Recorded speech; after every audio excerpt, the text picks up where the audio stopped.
Patrick, as part of the IOC Athletes Committee, what did you think of the decision that was made or released today by the IOC? Yeah, it's a very good decision. I just spoke to Angela, our chair of the IOC Athlete Commission. She's on the executive board, who took the decision. It was based off of the Schmidt and Oswald Commission reports that were released today. It was a long time coming. They've been looking at this for 18 months now. WADA has come out with their own reports, and we actually told the Deputy Prime Minister last week that they weren't coming back in, at least according to WADA. The IOC has come out and defended the integrity of sport. It sends a very good message. The Russian NOC will not be accredited for the Pyeongchang Olympic Games. Their Deputy Prime Minister will not be accredited. No officials from the Russian Ministry of Sport will be accredited, and Russian athletes will have to march and compete under a neutral flag, the Olympic flag. The Olympic anthem will be played, not the Russian anthem, and they need to clean up their act. And they have got to adhere to certain guidelines, both from WADA and from the IOC. They have got to pay us about $15 million to set up an independent agency. They've got to do a whole lot of things before they can come back into the Olympic movement. And I think today's message sends a very clear message to Mr. Putin and to his Ministry of Sport that we're not going to tolerate this kind of interference in the Olympic movement. As part of the Athletes Committee, what assistance can you guys provide the ones that prove to be clean that still want to compete? Yeah, so we believe that due process should take place. Obviously, we believe that clean athletes should not be penalized. If Russian athletes can prove that they're clean, that they will be allowed to take part, but under the neutral Olympic flag.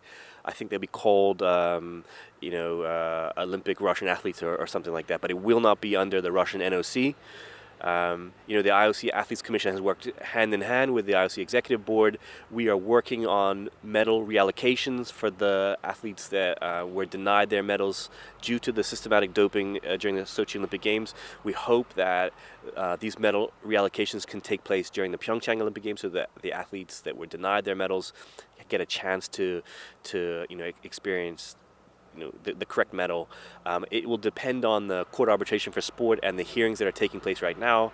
There's a whole lot that needs to take place, and we only have about 62 days before the start of the Olympic Games in Pyeongchang. So a lot of work still to be done, but this sends a very strong message to Russia and to countries that might try to manipulate the system that we will not stand for this. There's been a lot said about doping in sport, and obviously the Russians took it to a new level because it was state-sponsored of sorts. Right. But athletes that may decide, hey, I could try it, get away with it, I'm not totally suspended. These things are changing now. Are they changing for the better of the sport, and what message does it send to anyone who hasn't done it as of yet but may want to try it? Well, look, doping has been a problem in sport way back to the days when Plato was writing about it. The issue today is that it became state-sponsored, that it was systematic within one country to cheat the system. It's different if it's an individual athlete or a coach, and we don't like that, and we have systems that try to catch for it. But the dopers are always 2 steps ahead, and it's one of the reasons why the samples are collected and stored for 10 years so that science has a chance to catch up, at least scientific testing has a chance to catch up. But in this particular case, they beat the system by simply swapping out the samples. But the FSB, the former KGB, found a way to unlock the bottles, and it was horrible. And what they did, destroys the integrity of sport. And the IOC president today has drawn a red line, and good on him. We're really proud of him. Where does sport and the IOC go from here? Sport is a great equalizer, right? It brings countries together. If you look, we're the only ones that can get a sort of a United Nations resolution, which everyone signs up to, right? We have passed this charter a few weeks ago in which North Korea agreed to, Russia, China, Japan, South Korea, USA.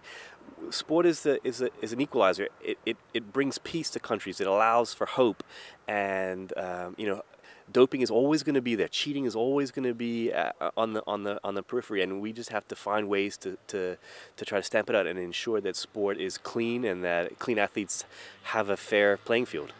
What does this say about the Winter Olympic Games for 2018? Yeah, hopefully it's going to be clean. Hopefully it'll be a great Olympic Games, and hopefully they get lots of snow and it's cold and we get great sport. Audio